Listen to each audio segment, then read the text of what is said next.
ঝিঝি পোকা আছে না, এইসব পানি কেমনে মারা যায় জানেন? এটা তো বুড়া হয়ে মারা যায়। আর একটা মৃত্যু খুবই ভয়ঙ্কর। এই ঝিঝি পোকার পেটে একটা কৃমি ঢোকে, নাম হইতেছে হর্স হেয়ার কৃমি, মানে ঘোড়ার চুলের কৃমি।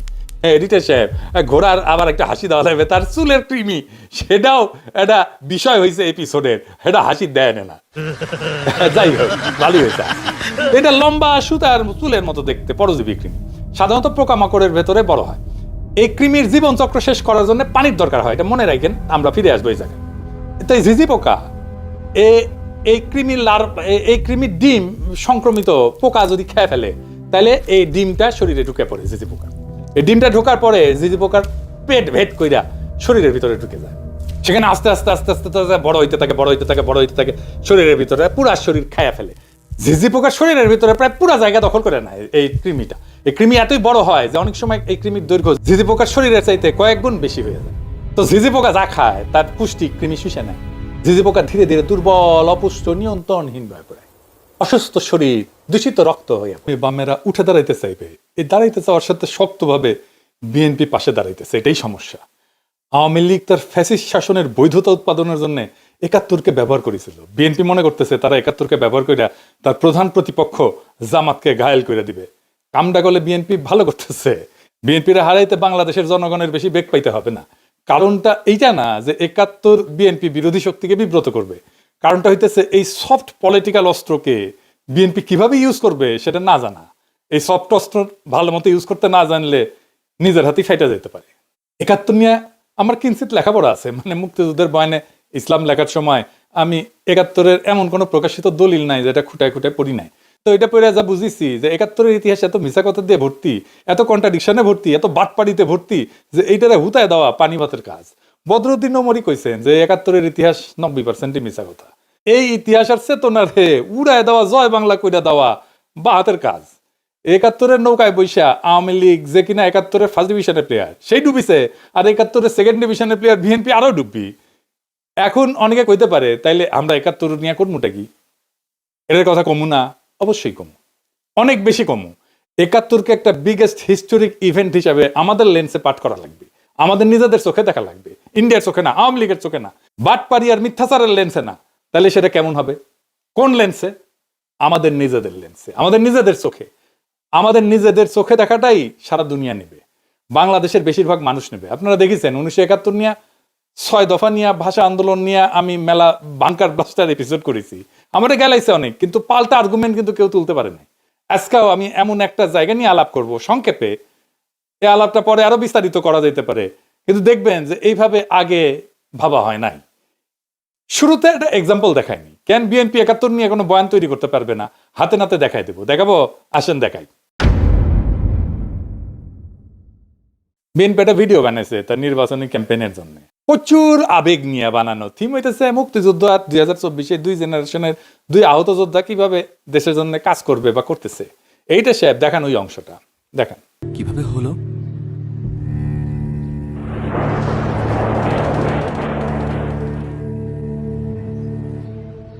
একাত্তর।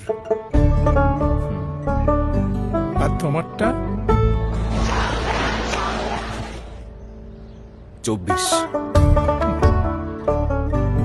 চলো উঠি, অনেক কাজ পড়ে আছে। হ্যাঁ, আমার অনেক কাজ আছে। মানে হইতেছে ১৯৭১-এর ক্ষত হাতে আর ২০২৪-এর ক্ষত পায়, তাই তো? আপনারা হাত হারানো মুক্তিযোদ্ধা দেখেছেন জীবনে?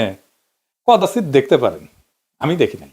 যা দেখেছি সবই পা হারানো যোদ্ধাহত মুক্তিযোদ্ধা। সেলিব্রেটেড কর্নেল তাহের, উনি ছিলেন পা হারানো মুক্তিযোদ্ধা। পুনর্বাসন কেন্দ্র শ্যামলীতে যেটা ছিল, এখনো আছে, সেখানে থাকতেন যুদ্ধাহত মুক্তিযোদ্ধারা। সকালবেলা ওনাদের হুইল চেয়ার নিয়ে বাইর হইতেন, শহীদ মিনারে আসতেন, স্মৃতিসৌধে যাইতেন, সবাই পা হারানো।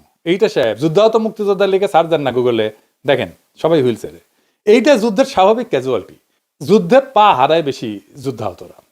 তার মানে এরা মুক্তিযুদ্ধ বলে বলে চিৎকার করবে, কিন্তু রিয়েল মুক্তিযুদ্ধ জিনিসটা নিয়ে গভীর বোঝাপড়া নাই, দরকারও নাই। কারণ ভোটের জন্য তো এটার কথা কইতেছে, জামাতকে হারানোর জন্য এই কথা কইতেছে।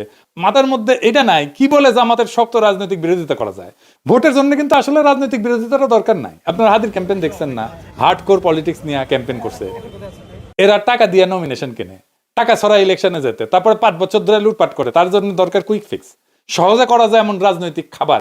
ইনস্ট্যান্ট নুডলের মতো। তাই বিএনপির বুদ্ধিজীবীরা হাজির করছে মুক্তিযুদ্ধ, এই দিয়া জামাতরে ঘায়েল করবে।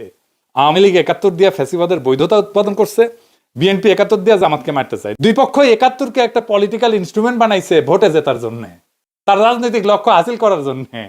আর বিএনপি বলে একটা দল ধর্ম নিয়ে রাজনীতি করে, আর তোরা যে মুক্তিযুদ্ধ নিয়ে রাজনীতি করতেছিস, তা আবার ভোটে জেতার জন্য।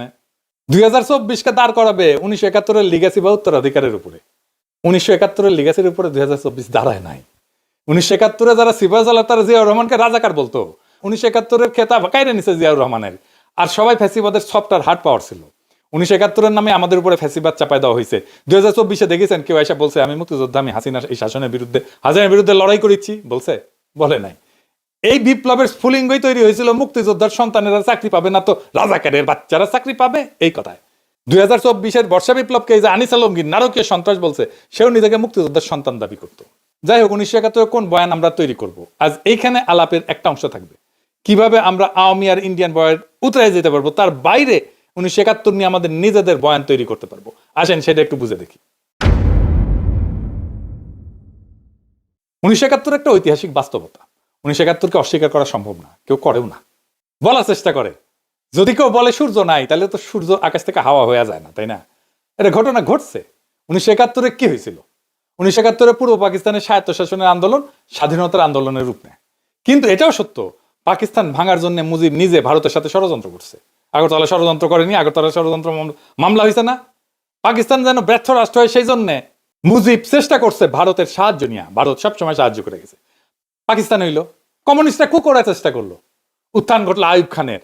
এই কুয়ের পেছনে ছিল সেই আদি অকৃত্রিম অখণ্ড ভারতের পূজারী বামেরা।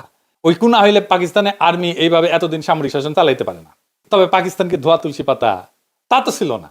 পাকিস্তান কেন সৃষ্টি হইল? পাকিস্তান সৃষ্টি হইল ভারতের সংখ্যালঘুদের জন্যই তো। মুসলমান আর হিন্দু দলিত দুই সম্প্রদায় মিলে পাকিস্তান আন্দোলন করলো। পাকিস্তান মানে কিন্তু পাক বা পবিত্র স্থান না। পাকিস্তান হচ্ছে একটা সংক্ষিপ্ত নাম, এটা ভূখণ্ডের। কোন কোন ভূখণ্ড? পাঞ্জাবের পি, আফগানিয়া যেটা আজকে খাইবার পাখতুনওয়ালা, ওটার আগে নাম ছিল আফগানিয়া, সেটার এ, কাশ্মীরের কে, সিন্ধের এস, আর বেলুচিস্তানের TAN, এই সব মিলে হইতেছে পাকিস্তান। তার মানে উত্তর পশ্চিম ভারতের কয়েকটা অঞ্চল জুড়ে একটা রাষ্ট্র। খেয়াল করেন, এখানে বাংলা নাই, পূর্ব বাংলা নাই। পাকিস্তান আন্দোলনের সূচনা ঢাকায়, মুসলিম লীগের জন্ম ঢাকায়। তারা আন্দোলন করতেছে যেই রাষ্ট্রের জন্য, সেই রাষ্ট্র কল্পনায় বাংলাই নাই। তাহলে ওই রাষ্ট্রে পূর্ব বাংলা টিকে না তো, মনোজগতেই তো নাই। ভাষার জন্য কিভাবে রাজনীতি পরিবর্তিত হয় বুঝছেন তো? ভাষার মধ্যে রাজনীতি কিভাবে লুকায় থাকে। পূর্ব বাংলা ঢুকছিল সংখ্যার জোরে, কিন্তু রাষ্ট্রের কল্পনায় ঢুকেনি তো। এখানে ইতিহাসের লেন্স বদলাইতে হবে। আমরা সাধারণত ভাবি পাকিস্তান ভাগলে 1971-এ, আসল সত্যটা হলো পাকিস্তান ভেঙ্গেই বানানো হয়েছিল। এটা রাষ্ট্রের নামই যখন একটা অংশকে বাদ দিয়া এটাকে চিন্তা করা হয়, কল্পনা করা হয়, তখন সেই অংশকে পরে শাসন করতে হয় বন্দুক দিয়া, ভোট বাতিল করিয়া, সংখ্যাগরিষ্ঠতাকে ভয় পাইয়া, ট্রিগার চাইপা। আর ইন্ডিয়ান উস্কানি তো ছিলই। পাকিস্তানের এলিটটা এতই বেকুব ছিল যে কোনোভাবেই পূর্ব পাকিস্তানকে পলিটিক্যালি কিভাবে ওন করতে হবে সেটা বুঝতে পারেনি। মুসলিম লীগকে টেকাইতে পারে নাই। পাকিস্তান রাষ্ট্রকে যে টিকায় রাখবে পলিটিক্যাল ইনস্টিটিউট, তারই টুকরা করলো। সোহরাওয়ার্দী তার অনুসারীদের মুসলিম লীগ থেকে বের করে দিল, জন্ম নিল আওয়ামী মুসলিম লীগ। আর সোহরাওয়ার্দী যে বাংলাই বলতে পারতো না, তার শিষ্যরা রাষ্ট্রভাষা আন্দোলন শুরু করলো বাংলা ভাষার জন্য। কি তামাশা! দলিত হিন্দু নেতা যোগেন মন্ডলকে রাতের আধারে পাকিস্তান ছাড়তে হলো। একটার পর একটা ভুল করতে করতে করতে করতে শেষ পর্যন্ত বাংলাদেশ রাষ্ট্রের জন্ম অবশ্যম্ভাবী করে তুললো। পাকিস্তান নিজেই করলো। পাকিস্তানকে তার হিস্টোরিক মিস্টেক গুলো একনলেজ করতে হবে, তো এটা স্বীকার করতে হবে। শুধু ইন্ডিয়ার দোষ দিলে তো হবে না। ইন্ডিয়ার ষড়যন্ত্র কেন সফল হইতে পারলো সেটার হদিস নিতে হবে। মুশকিল হইতেছে নিজের পাদের গন্ধ কেউ নিজে টের পায় না, সেজন্য এনগেজ হইতে হয় ভিন্ন মতের সাথে।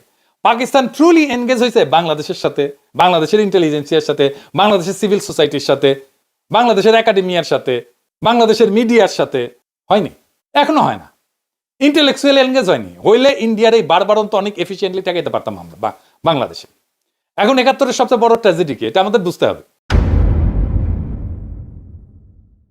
71-এর সবচেয়ে বড় ট্র্যাজেডি গণহত্যা, জেনোসাইড, ক্লাস বুক রেফারেন্সের জেনোসাইড। এই জেনোসাইডের দুইটা বড় পার্ট, একটা বাঙালি জেনোসাইড আর একটা বিহারি জেনোসাইড। বিহারি জেনোসাইড একেবারে মুছে দেওয়া হয়েছে, বিহারিদেরকে বাঙালিরা মারছে। আমরা বাঙালি জেনোসাইড বলি, কিন্তু দেখেন 1971-এর সবচেয়ে বড় দখল গেছে হিন্দু সম্প্রদায়ের উপরে, বাঙালি হিন্দুর উপরে। এটা শুধু একটা জাতির উপরে আক্রমণ না, একটা জাতির নির্দিষ্ট ধর্ম সম্প্রদায়ের উপরে আক্রমণ। এই ক্ষতটা হিন্দু সম্প্রদায়ের মধ্যে গভীর। আমার ফুলকুমারিতে পড়ছেন যে আমার বগুড়ার বাড়ি দখল করে নিয়েছিল আমাদের এক প্রতিবেশী, এখনো তারা আমাদের প্রতিবেশী। এখনো এই যে এক্সট্রিমলি কমপ্লেক্স জটিল সিচুয়েশন, এটার তো প্রপার রিকনসিলিয়েশন হয়নি। তো আমার সেই প্রতিবেশী উনি তো কোনোদিন এসে আমাদের পরিবারের কাছে মাপ চান নাই যে কাজটা ভুলেছে, মাফ করে দেন। এখন পিনাকি দাবরানি দিলে ওই ভারিচারা হয়ে পালাইবে, সেটা অন্য কথা। কিন্তু বাংলাদেশের সব হিন্দু তো পিনাকি না, সে তো ভয় থাকে আমার বাড়ি না আবার দখল করে ফেলে। এইটাকে অ্যাড্রেস করতে হবে, জেনোসাইডের একটা ফয়সালা করতে হবে। আমি দুইটা কাজ খুব চেষ্টা করেছি এই সরকারকে দিয়ে, প্রফেসর ইউনূসের সরকারকে দিয়ে। 71 নিহতদের পুরো নাম তালিকা করা প্রজেক্ট, এক প্রফেসর কাজ করতেছেন এইখান থেকে ওইখান থেকে নানা ফান্ড টান নিয়ে, সামান্য একটা ফান্ডের জন্য উনি ফিল্ড ওয়ার্ক করতে পারতেছেন না, শেষ করতে পারতেছেন না। আমি হয়রান হয়ে গেলাম একটা ফান্ড ম্যানেজ করে দিতে, আমাদেরই সব ভাই ব্রাদার সরকারি আছে তারাও করে দিলেন না। এটা আর কি বলবো, আর এখন বলতে গেলে তো ওনাদের সাথে রাগারাগি ঝগড়াঝাটি করতে হয়। এই কষ্টটা পড়ে যেতে পারতো প্রফেসর ইউনূসের সরকার, আমি ওনার জন্য ক্রাউড ফান্ডের ব্যবস্থা করতে পারতাম, কিন্তু আমি ওনার এক্সপোজ করলে ওনার বিপদ হবে, ওনারা খাইয়া দেবে ইন্ডিয়া বা আওয়ামী লীগ। আর একটা কাজ হইতেছে বিহারিদের ক্যাম্পগুলো বন্ধ করে তাদের মেইন স্ট্রিমে নিয়ে আসা। এটা লজ্জার যে তারা এখনো একটা ক্যাম্পের মধ্যে, ঘেটোর মধ্যে আছে। আব্দুল নূর তুষারেরা গণহত্যার জন্য পাকিস্তানে 3 বার ক্ষমা চাইলো, আবার চাইতে বলে ক্ষমা। আব্দুল নূর তুষারেরা বিহারি গণহত্যার জন্য ক্ষমা চাইতে প্রস্তুত আছে? নাই। তাহলে ইতিহাসের রিকনসিলিয়েশন হবে কিভাবে? যখন বিহারি গণহত্যার কথা আসবে তখন দেখবেন গা মুসরা মুসরি করিচ্ছে। আর ফাইনালি জামাতের 1971 স্বাধীনতা যুদ্ধের ভূমিকা, এটা নিয়ে ফাইনাল আলাপ। জামাতের বিরুদ্ধে অভিযোগ যেটা আওয়ামী লীগ করে, সে একই অভিযোগ করে বিএনপি। আওয়ামী লীগ অভিযোগ করে জামাত নেতারা 1971 পাকিস্তানি বাহিনীর গণহত্যার সহযোগী ছিল, এই গণহত্যার জন্য জামাতই দায়ী। সেই কল্পিত অভিযোগে ফাঁসি দিছে তাদের নেতাদেরকে। সেই একই অভিযোগ করে আজকের দিনে বিএনপি। 1971 সালে আমরা যে স্বাধীনতার যুদ্ধ করলাম পাকিস্তানিদের থেকে বেরিয়ে আসার জন্য, তখন আপনারা শুধু বিরোধিতাই করেন নাই, ওই পাকিস্তান সেনাবাহিনীর সঙ্গে হাত মিলিয়ে গণহত্যা করেছেন। কথা বলতে আমার কোনো দ্বিধা হয় না। কিন্তু খালেদা জিয়া সেই বিচার সম্পর্কে কি বলেছিল শুনেন। আমি বলতে চাই, আজকে মুজাহিদি সাইদি সাইদি কামরুজ্জামান কাদের মোল্লা, এদের সবাইকে তারা মিথ্যে মামলা দিয়ে গ্রেফতার করে রেখে দিয়েছে। তারা ভেবেছে তারা স্বাধীনতা বিরোধী বলে তাদেরকে গ্রেফতার করেছে। আমি বলতে চাই, আজকে তারা যে এই অবস্থা করেছে, গোপন চুক্তি করে, স্বাধীনতার পরেও যে গোপন চুক্তি করেছে, স্বাধীনতা বিরোধী শক্তি হলো এই আওয়ামী লীগ, হলো স্বাধীনতা বিরোধী শক্তি, দেশের বিরোধী শক্তি হলো এই আওয়ামী লীগ। তাই আগে তাদেরকে আগে ব্যবস্থা করতে হবে, তবেই এই দেশ নিরাপদ হবে, স্বাধীন হবে। শুনলেন তো, উনি বলছেন মিথ্যা, ওগুলো মামলা। আচ্ছা, মির্জা ফখরুল কি বলেছিল শুনেন। আমাদের এই আলেম উলেমা জামাত ইসলামের নেতৃবৃন্দ, আমাদের মৌলানা নিজামী সাহেব, জামান সাহেব, কাশেমি সাহেব, এই পত্রিকার যে প্রকাশক ছিলেন তাকে সহ অনেকে মৃত্যুদণ্ড, সালাউদ্দিন সাহেব সহ তাদেরকে মৃত্যুদণ্ড দেওয়া হয়েছে মিথ্যা মামলায়। শুনেছেন তো, সেও বলে হাম্বা, মানে তারও ওই একই কথা। আমাদের সময় একটা বিজ্ঞাপন ছিল এইরকম, গরুকে জিজ্ঞেস করে তোমার কি কথা, সে গরু এখন চিৎকার দেয় হাম্বা, বলে ওরও সেই একই কথা। আর এখন বলে স্বাধীনতার পরাজিত শক্তি মাথাচাড়া দিয়ে উঠতেছে, ওদের নস্যাৎ করে গণতন্ত্র প্রতিষ্ঠা করবি নাকি। এবার বলে একটা দল গণহত্যা চালাইছিল, মানে জামাত চালাইছিল গণহত্যা। শুনেন, পাকিস্তানে আন্দোলন করতে হয়েছিল মুসলমানরা পাকিস্তানের মুসলমান ভাইদের স্বার্থ রক্ষার জন্য, তখন আপনাদের নেতা মওদুদি এটা বিরোধিতা করেছিল, ঠিক না? আর আজকে আবার 1971 সালে আমরা যে স্বাধীনতার যুদ্ধ করলাম পাকিস্তানিদের থেকে বেরিয়ে আসার জন্য, তখন আপনারা শুধু বিরোধিতাই করেন নাই, ওই পাকিস্তান সেনাবাহিনীর সঙ্গে হাত মিলিয়ে গণহত্যা করেছেন। কথা বলতে আমার কোনো দ্বিধা হয় না। জামাত রাঙ্গি রাজাকার ছিল শুনেছেন না, গোলাম আজম রাজাকার শুনেছেন না, গোলাম আজম রাজাকার ছিল না পাগলা, গোলাম আজম রাজাকার ছিল না রে বেকুব, ছিল শান্তি কমিটির মেম্বার, ছিল শান্তি কমিটির নেতা। রাজাকার ছিল প্যারামিলিটারি ফোর্স, আমাদের আনসারের মতো, তাদের ড্রেস ছিল, ইউনিফর্ম ছিল, ব্যারাকে থাকতো, রেশন ছিল, আর গঠিত হয়েছিল সাধারণ মানুষকে দিয়া। রাজনৈতিক কর্মী ছিল, তারা মুসলিম লীগ, জামাত না। জামাত তখন এত বড় তৃণমূলের অর্গানাইজেশন ছিল না। আমার কথা বিশ্বাস করার দরকার নাই, বিদেশি নিউজ থেকে রাজাকার দেখেন কারা ছিল, পোশাক আশাক সহ, ওদের দাড়ি টুপি ছিল না। দেখেন, The government has organized a paramilitary force called Razakars.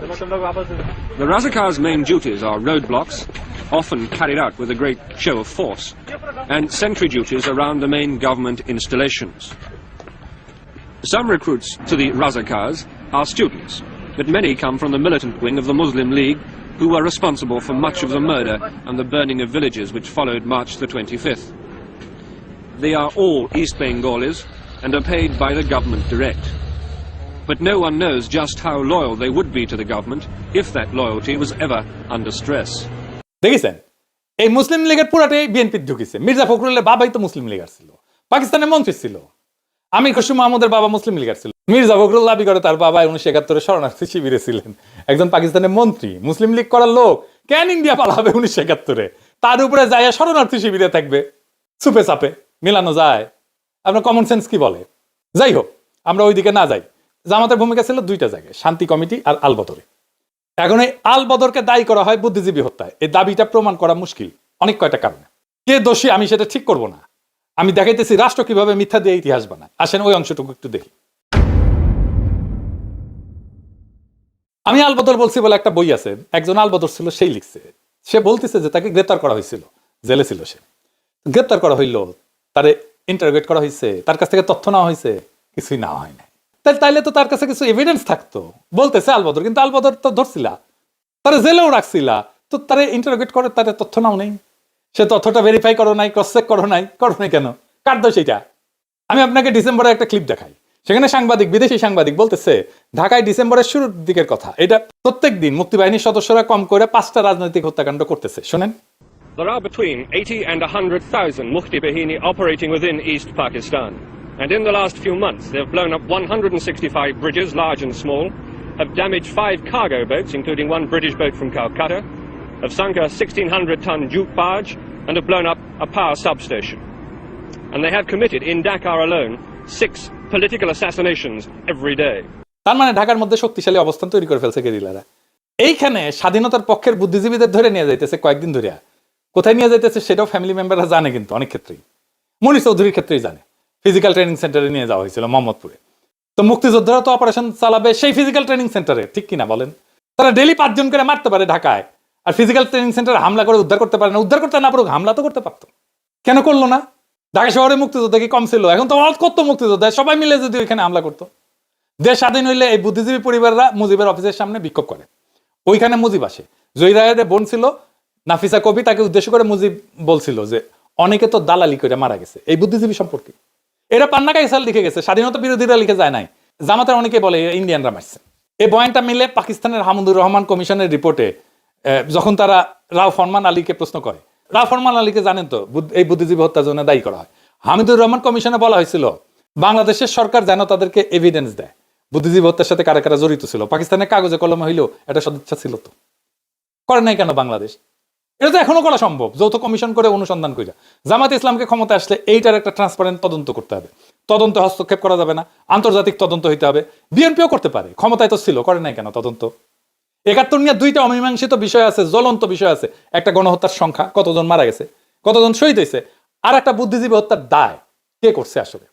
Awami League, BNP, জাতীয় পার্টি কেউই করে নাই। যদি প্রশ্ন করি যে আসলে তারা তদন্ত করলে এই দায় দেওয়ার রাজনীতি করতে পারবে না, তাই করে নাই। মানিক বন্দ্যোপাধ্যায়ের প্রাগৈতিহাসিক বলে একটা উপন্যাস ছিল, ওইখানে এক ভিখারি, তার পায়ে একটা ঘা ছিল, বিভৎস ঘা, ওই ঘায়ে চিকিৎসা করতো না, কারণ চিকিৎসা করলে ভালো হয়ে যাবে, আর ঘা দেখায় ভিক্ষা করতে পারবে না। তাই আওয়ামী লীগ, বিএনপি এই ক্ষতের কোনো চিকিৎসা করেনি 71 নিয়ে, কারণ চিকিৎসা করলে মুক্তিযুদ্ধের চেতনা বেচা ভোটের রাজনীতি করতে পারবে না। এটাই হইতেছে আসল সত্য। এই যে বিএনপি আওয়ামী লীগের বয়ান নিজের মুখে তুলে নিছে, এই জন্য নিজের আত্মহত্যার পথে গেছে। এটা আমি আপনাদেরকে প্রকৃতি থেকে বুঝাই দিই একটা ঘটনা দিয়ে, মজা পাইবেন।